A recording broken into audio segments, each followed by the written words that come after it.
நீங்கள் என்னைக்காவது யோசிச்சிருக்கீங்களா? எல்லாரும் செவ்வாய்க்கிழமை வெறுமனே ஒரு நாள்னு நினைக்கும்போது ஒரு சிலருக்கு மட்டுமே பெரிய அதிசயங்கள் நடக்கும். அது ஏன்னு தெரியுமா?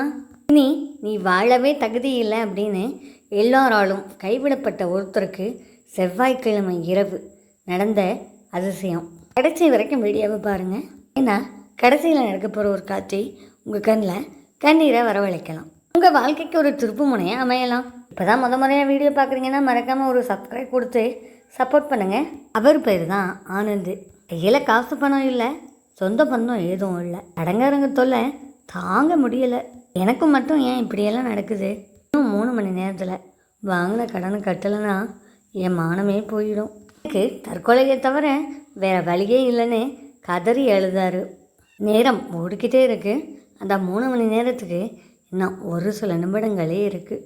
ஆனந்த் கோயிலை விட்டு வெளியே வரார். ஒரு கிழிஞ்ச சட்டையோட ஒரு பெரியவர் வந்து ஒரு ஆனந்தை பார்க்குறார், கையில் பையோட. தம்பி, செவ்வாய்க்கிழமை ரொம்ப பசிக்குது, உனக்கு புண்ணியமாக போகும், ஏதாவது வாங்கி கொடுத்து என் பசியை போக்கு அப்படிங்கிறார்.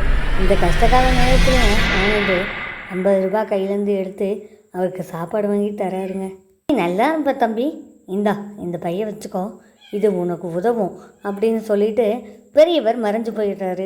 இவர் அந்த பையை பிரித்து பார்த்து ஒரே ஷாக் ஆகிட்டார். கடன் கட்ட வேண்டிய மொத்த பணமும் அந்த பைக்குள்ளே இருந்துச்சு.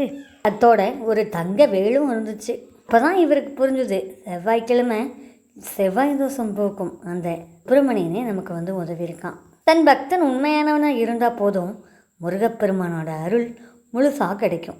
வாழ்க்கையில் உங்களுக்கு எப்போல்லாம் மிகப்பெரிய சோதனை வருதோ அப்போல்லாம் முருகப்பெருமான் உங்களை சோதிக்கலை, உங்களோட பொறுமையை அளந்து பார்க்குறார். எல்லா நாளுமே அவரோட பாதத்தை கெட்டியாக பிடிச்சிக்கோங்க. நிச்சயமாக நமக்கு தோல்வி என்பதே கிடையாது. முயற்சியை நீங்கள் செய்யுங்க, முயற்சிக்கு துணையாக அவர் இருப்பார். அப்புறம் என்ன, வெற்றி தானே. நிச்சயமாக உங்கள் வாழ்க்கையிலையும் ஒரு நாள் அதிசயம் நிச்சயமாக நடக்கும். முருகனை கெட்டியாக பிடிச்சிக்கோங்க. யாருமே இல்லை என்று கவலை விட்டுட்டு இனி முருகன் நமக்காக, அந்த தமிழ் கடவுளே நமக்காக இருக்கார் அப்படின்னு மனசில் தைரியத்தை வளர்த்துக்கோங்க. நிச்சயமாக உங்கள் வாழ்க்கையிலையும் அதிசயம் நடக்கும். வீடியோ உங்களுக்கு பிடிச்சிருக்குல்ல, லைக் பண்ணுங்கள். பலருக்கு முருகனோட அருள் தெரிய ஷேர் பண்ணுங்கள். முருகனை நிச்சயமாக பிடிக்கும்னா இப்போ தான் வீடியோவை ஃபஸ்ட் டைம் பார்க்குறீங்கன்னா சேனலுக்கு ஒரு சப்ஸ்கிரைப் கொடுத்துட்டு கமெண்ட் பாக்ஸில் முருகா ஓம் அப்படின்னு டைப் பண்ணுங்கள். நம்பிக்கை தாங்க எல்லாம். நம்பினவங்களை கைவிட மாட்டார் நம்ம முருகன். முருகன் மட்டும்தான் அப்படிங்கிறது இல்லை, எல்லா கடவுளுமே நமக்கானவங்க தான். கஷ்டம் வரும்போது அவங்கள்ட்ட சொல்லி நம்ம கவலையெல்லாம் தீர்ந்து போயிடும். நம்ம உடம்புலையெல்லாம் எதிர்மொழி இல்லாமல் கேட்குறது அவங்க தானே. என்னோட ஆசையோட அடுத்த வீடியோவில் சந்திக்கிறேன். நன்றி, வணக்கம்.